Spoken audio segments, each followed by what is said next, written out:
Welcome back my YouTube channel sociology live study. और आज की इस क्लास में मैं उपस्थित हूँ एक नए चैप्टर के साथ, जिसका टॉपिक है रूरल अर्बन लिंकेज, अर्थात ग्रामीण नगरीय संयोजन या संबंध। मतलब वो कौन से फैक्टर्स हैं जो लिंक करते हैं ग्रामीण और नगरीय समुदाय को आपस में। जो विद्यार्थियों, भारत में ग्राम तथा नगर की जो भौतिक और सामाजिक संरचना को अगर आप देखें ध्यान से, तो ऐसा प्रतीत होता है कि ये दोनों एक दूसरे से बिल्कुल अलग समुदाय हैं। डॉक्टर दुबे ने लिखा भी है अपनी एक पुस्तक में कि हमारे मन में कुछ ऐसी धारणाएं विकसित हो गई हैं कि सांस्कृतिक और आर्थिक रूप से ग्रामीण और नगरीय जीवन एक दूसरे से अलग है तथा किसी न किसी रूप में गांव तथा नगरों के निवासियों द्वारा अपने आप को एक दूसरे की तुलना में श्रेष्ठ माना जाता है। नगर के लोग कहते हैं कि हम श्रेष्ठ हैं, गांव के लोग कहते हैं कि हम श्रेष्ठ हैं। जबकि साधारणतः एक सामान्य व्यक्ति भी यह मान लेता है कि ग्रामीण जो व्यक्ति है वो अधिक सरल होता है, परंपरागत होता है, अर्थात गांव के जो लोग हैं वो अधिकांशतः निर्धन होते हैं, अशिक्षित होते हैं, विश्वास करने के योग्य होते हैं। मतलब एक साधारण एक टेंडेंसी है, एक सोच है व्यक्ति की। और वहीं नगरों में, मतलब जो नगर के जो लोग होते हैं उनका जीवन औपचारिक होता है, वो व्यस्त रहते हैं बहुत ज्यादा, विशेषीकृत और बनावटी उनका जीवन ज्यादा होता है, ऐसा साधारणतः मान लिया जाता है। जबकि वास्तविकता क्या है, वास्तविकता को समझिए। वास्तविकता ये है कि ये दोनों ही विचार एकदम भ्रमपूर्ण है। ना तो गांव के लोग ही एकदम सरल होते हैं और ना ही ये कहा जाए कि जो शहर के लोग हैं या नगर के लोग हैं वो एकदम जटिल होते हैं। ऐसा नहीं है। आज की अगर जो समाज है, अगर आप उसका अध्ययन करेंगे, उसको देखेंगे, तो आप पाएंगे कि ये जो बातें हैं एकदम भ्रामक बातें हैं। रियलिटी इससे बिल्कुल अलग है। मतलब ये कहिए कि ये परसेप्शन बना हुआ है, रियलिटी जो है वो इससे एकदम अलग है। आप देखिए गांव और नगरों के जो मतलब अगर मैं बात करूं, तो जैसे गांव में जो कच्चे माल का उत्पादन होता है,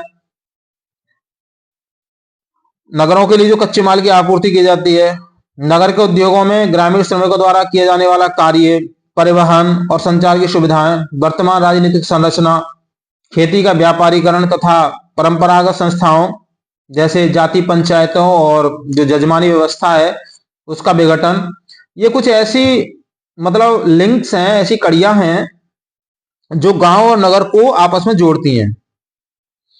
इसके परिणाम स्वरूप ग्रामीण और नगरीय जीवन के बीच आदान प्रदान की एक ऐसी प्रक्रिया पैदा हुई है जिसे आज ग्रामीण नगरीय सातत्य, या इसको मैं इंग्लिश में बात करूं तो रूरल अर्बन कॉन्टिनम इसको कहा जाता है। अनेक दूसरी प्रक्रियाओं के द्वारा भी विभिन्न विचारकों ने यह स्पष्ट किया है कि भारत में ग्रामीण तथा नगरीय संरचना को उनके पारस्परिक संबंध अथवा निरंतरता के आधार पर ही समझा जा सकता है। मतलब अगर आप ये सोचें कि मतलब उसको दोनों को अलग अलग करके अगर आप समझने के प्रयास करते हैं तो शायद आप दोनों समुदायों को नहीं समझ पाएंगे। ग्रामीण नगरीय संबंध की वास्तविकता को समझने के लिए आवश्यक है कि हम इससे संबंधित विभिन्न विद्वानों के जो विचार हैं उनका एक बार विश्लेषण करें और फिर उसकी विवेचना करें, और तब जो है हम ग्रामीण नगरीय संबंधों को मजबूत बना करके मतलब उनको हम ठीक से समझ पाएंगे, अच्छे से समझ पाएंगे। इसमें मैं बात करूं उन समाजशास्त्रियों की जिन्होंने रूरल अर्बन लिंकेज पर अपने थॉट्स दिए हैं, उनमें सबसे पहले एक विचारक आते हैं सोरोकिन, दूसरे हैं जिमरमैन और तीसरे हैं बिर्थ। इन लोगों ने मतलब इन समाजशास्त्रियों ने अपने लेखों के माध्यम से यह समझाने का प्रयास किया है कि भौगोलिक, जनसंख्यात्मक, आर्थिक तथा सांस्कृतिक आधारों पर ग्रामीण नगरीय समुदायों की प्रकृति एक दूसरे से बिल्कुल अलग है और इन दोनों समुदायों का अध्ययन अलग से ही किया जाना चाहिए। मतलब आप ये सोचें कि दोनों को एक साथ रख के आप उनका अध्ययन करना चाहें तो शायद ही संभव नहीं है, ऐसा मानते हैं।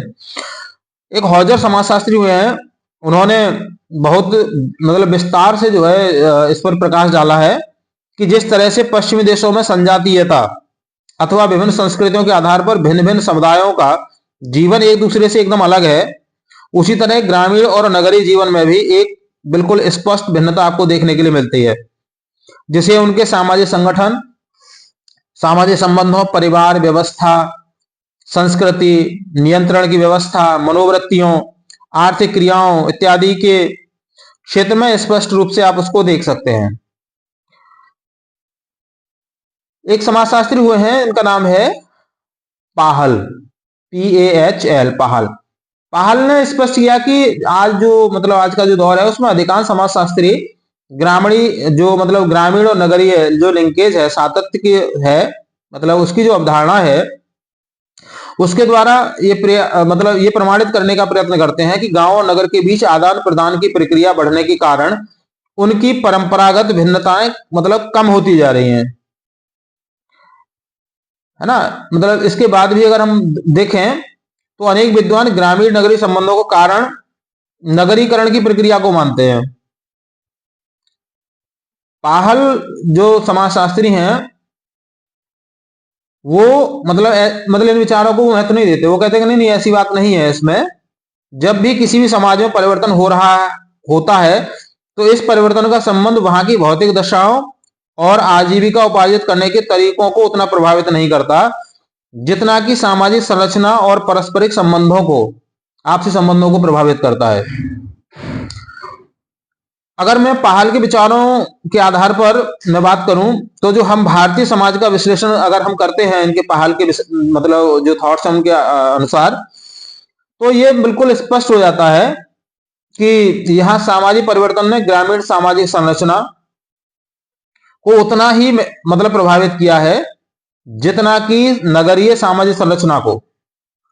इसके परिणाम स्वरूप आज ऐसे जो पुंज समाजों का विकास हो रहा है, पुंज समाज मास सोसाइटीज, उनका डेवलपमेंट हो रहा है, मास सोसाइटीज का, जिनमें नगरीय और ग्रामीण विशेषताओं का समन्वित प्रभाव देखने को मिलता है। अगर आप पाएंगे तो देखो आज जो ग्रामीण समुदाय हैं वो ऐसे बहुत सारे हैं जहां पर नगरों की विशेषताएं आपको देखने के लिए मिल जाएंगी। आप उनको मिनी सिटी कह सकते हैं। नगरों की सारी सुविधाएं वहां पर है, स्कूल हैं, कॉलेजेस हैं, बैंक है, हॉस्पिटल्स हैं, ये सारी सुविधाएं वहां पर है। और वहीं अगर आप नगरों को देखेंगे तो नगर में भी कोई एक पर्टिकुलर एरिया बाहरी क्षेत्र एक ऐसा भी होता है जहां पर नगरों की कोई सुविधाएं नहीं होती, बिल्कुल एकदम बैकवर्ड एरियाज हैं, वो पिछड़े इलाके हैं, ना शिक्षा की वहां पर समुचित व्यवस्था है, ना हॉस्पिटल्स हैं, रहने के लिए एकदम कच्चे झुग्गी झोंपड़ियों टाइप उसमें वो बंदे वहां पर रह रहे हैं, है ना। तो आप ये समझ लीजिए जो वास्तविकता है ना, वो वास्तविकता ये है कि गांव और नगर के निवासियों के बीच बढ़ने वाली अंतःक्रियाओं के कारण जो आज गांव में नगरीकरण और नगरों में ग्रामीकरण की जो प्रक्रियाएं विकसित हो रही हैं, इसके परिणाम स्वरूप नगर के कुछ विशेष भागों अथवा नगर की सीमा के बाहर, जैसा मैं अभी आपको बता रहा हूं, एक बहुत बड़ा क्षेत्र आपको देखने के लिए मिल जाता है। एक समाजशास्त्री हुए हैं GH गाल्पिन, ध्यान रखेंगे आप इनका नाम।